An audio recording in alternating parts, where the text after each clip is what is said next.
How to fix camera flashlight not working in iPhone 16e. So let's start the video. First of all, open settings. In settings, scroll down and click on general.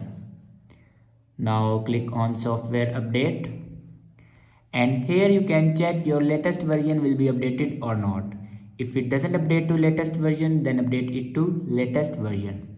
After updating a latest version, then go back to your home screen and restart your device. For restart your device, press and hold volume down button and power button at the same time. And then slide this icon to right side for restart your iPhone. After restart your iPhone, your problem will be fixed.